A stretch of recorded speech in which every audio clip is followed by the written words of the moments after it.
myself, I particularly find that it really reduces stress and anxiety I might have around things.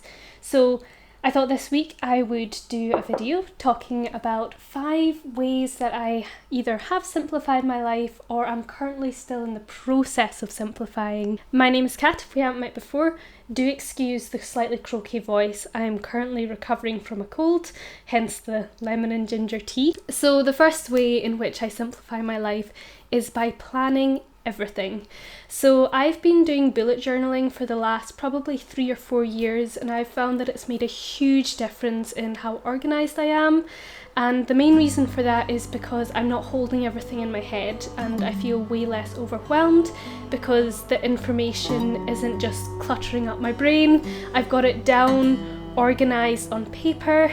The way that I do my bullet journal spread is to have a cover page, which is a kind of creative outlet, and then I have a calendar page which shows all the days and months and all just the key events. I split that into morning, afternoon and evening, and that just helps me to at a glance see the very basic things that I've got going on that month, whether I've got any trips planned, anything like that.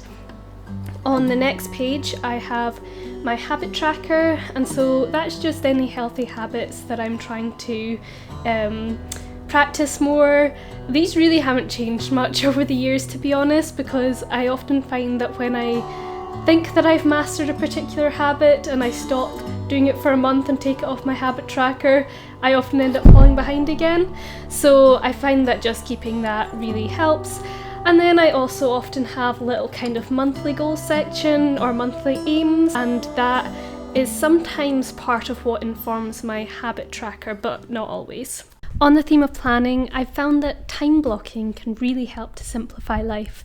So often we spend our working time switching between so many things, especially when these days we get so many emails and so many notifications. It's really hard. We often find ourselves very distracted if we're not careful. So this is something I use mainly for work. I do social media website communications, and so I'll tend to have a particular component of the organisation that I focus on a given day. So for example, Monday is social media day, and then Tuesday is website day.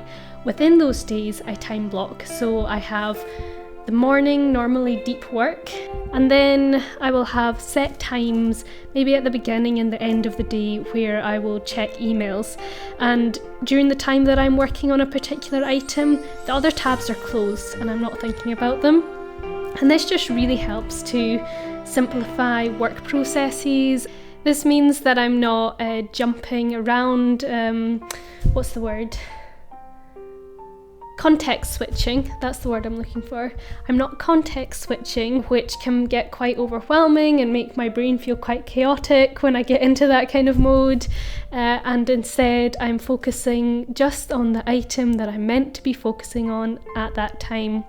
I've lately also been trying to simplify the rest of my life by having specific days for specific things, but I've still got some progress to go with that. I usually use a combination of Google Calendar and my work notebook, which has a section for brain dumping my to-do lists, a section for prioritising tasks on the basis of importance and urgency, and then a little kind of timeline down the side that I can slot things in depending on where they need to go.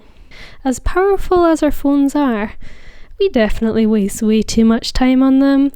I definitely waste way too much time on them. So one of the best ways of simplifying my life and my headspace and getting myself much clearer and calmer is to reduce screen time and reduce reliance on technology, and actually just do away with the technology addiction on the whole. People have survived thousands of years without it.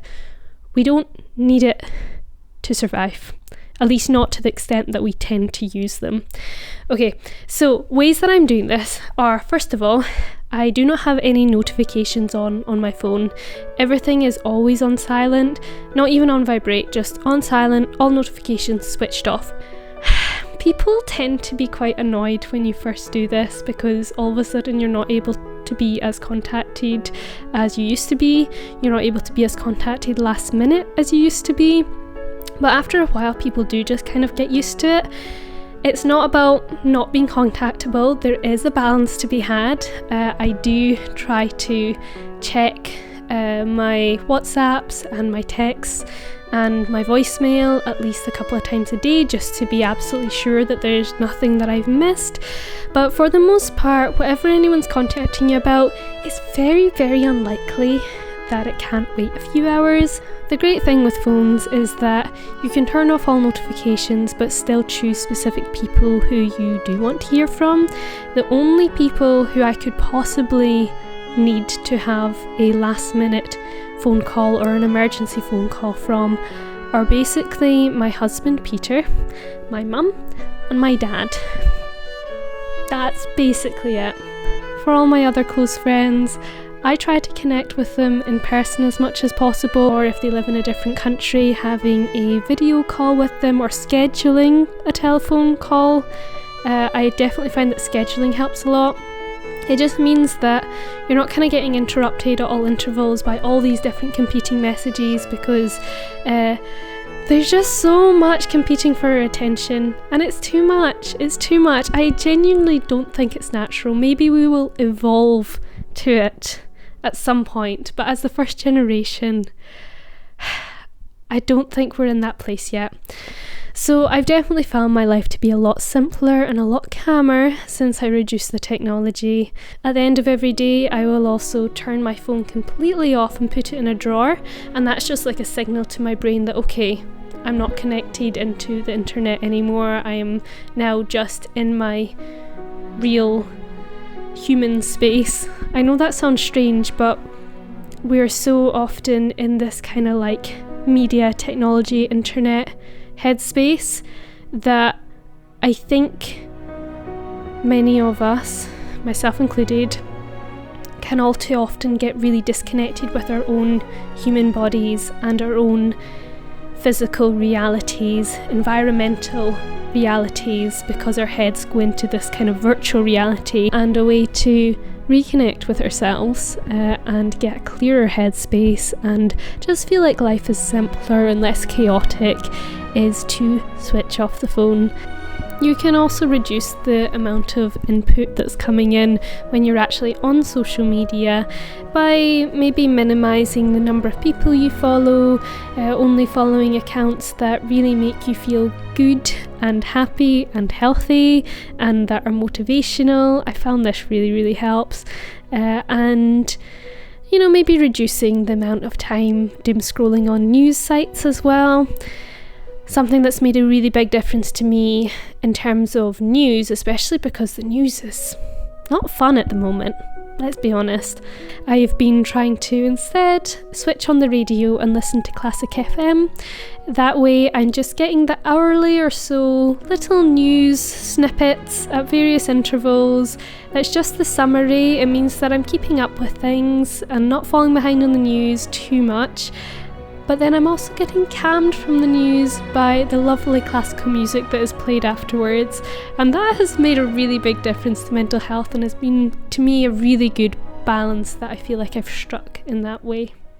Now, it wouldn't be a simple living video if I didn't mention decluttering, which is one of the main things that comes up in this particular niche, shall we say. However, I would say that my big lesson with decluttering is that it is not a once done and complete process. I have majorly decluttered so much of my stuff over the last few years.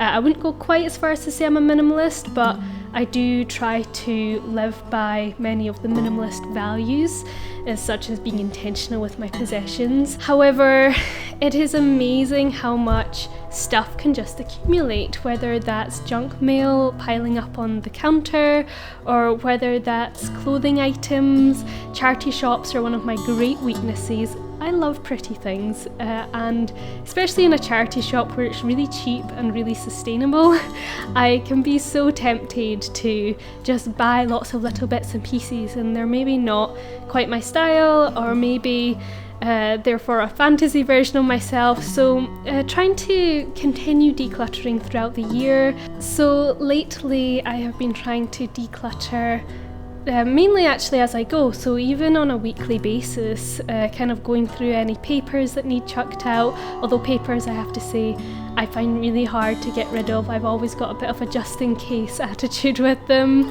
And then on a seasonal basis to go through my clothes. The other item which I really want to improve on in terms of simplifying is my digital life. I'm really bad for keeping so many files, photos and videos that actually I don't really need, or they're not the best version of it. So that is what I want to continue simplifying going forwards. And I'd really recommend, if you've never decluttered before, to give it a shot.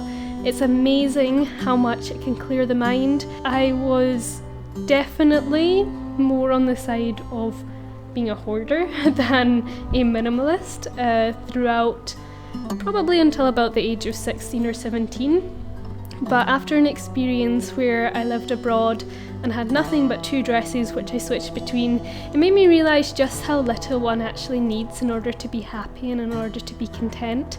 And so I've been trying to kind of incorporate that more into my life, and it has definitely made me a much happier and far less chaotic person. I'm just going to move this a bit closer so that you can hear me more clearly. I'm back in the kitchen, which brings us on to the final point, which is meal planning. So I recently realised that my life is much simpler when I'm able to effectively organise and prioritise the tasks that are most important, and there is very little more important than meal planning and food, because without food we can't keep going and we don't have what we need. How many times does life feel really chaotic because you've not got what you need in the fridge, and then you end up making unhealthy lifestyle decisions, maybe ordering a takeaway, and then that has a really negative knock-on effect on everything else. And it just, I don't know, there's something about not having food in the house and not feeling organised with meals that, more than almost anything else besides maybe laundry, has the worst knock-on effect and the most chaotic knock-on effect on other parts of life. So meal planning is a must. I've been doing this for years, and it's also a really cheap way to keep on top of food.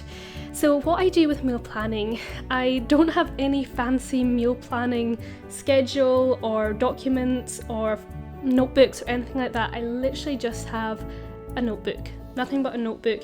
At the top I write meal plan, week beginning, and then whatever the week beginning date is, Sunday or Monday, and then I write the days of the week down the left hand column, and then I just note out the meals that I want to eat that week. As simple as that. On the opposite side, I will then have a grocery list, though sometimes I'll just put this in my phone or put it straight into my online delivery grocery list, and then order all the food in all at once. And then every day of the week, I know exactly what meals that we're going to be having. I know exactly what days Peter's may be out or he's coming home late from work. I know exactly what I'm doing. Maybe there's a night that I'm going out and I don't forget about that.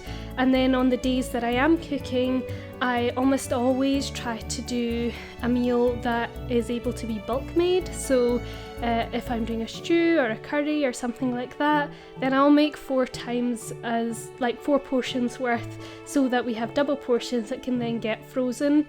And often they will reiterate the next week, and it means that we always have home-cooked healthy meals in the freezer, and it doesn't take any more extra effort because you're maybe just chopping a couple more carrots and a couple more onions.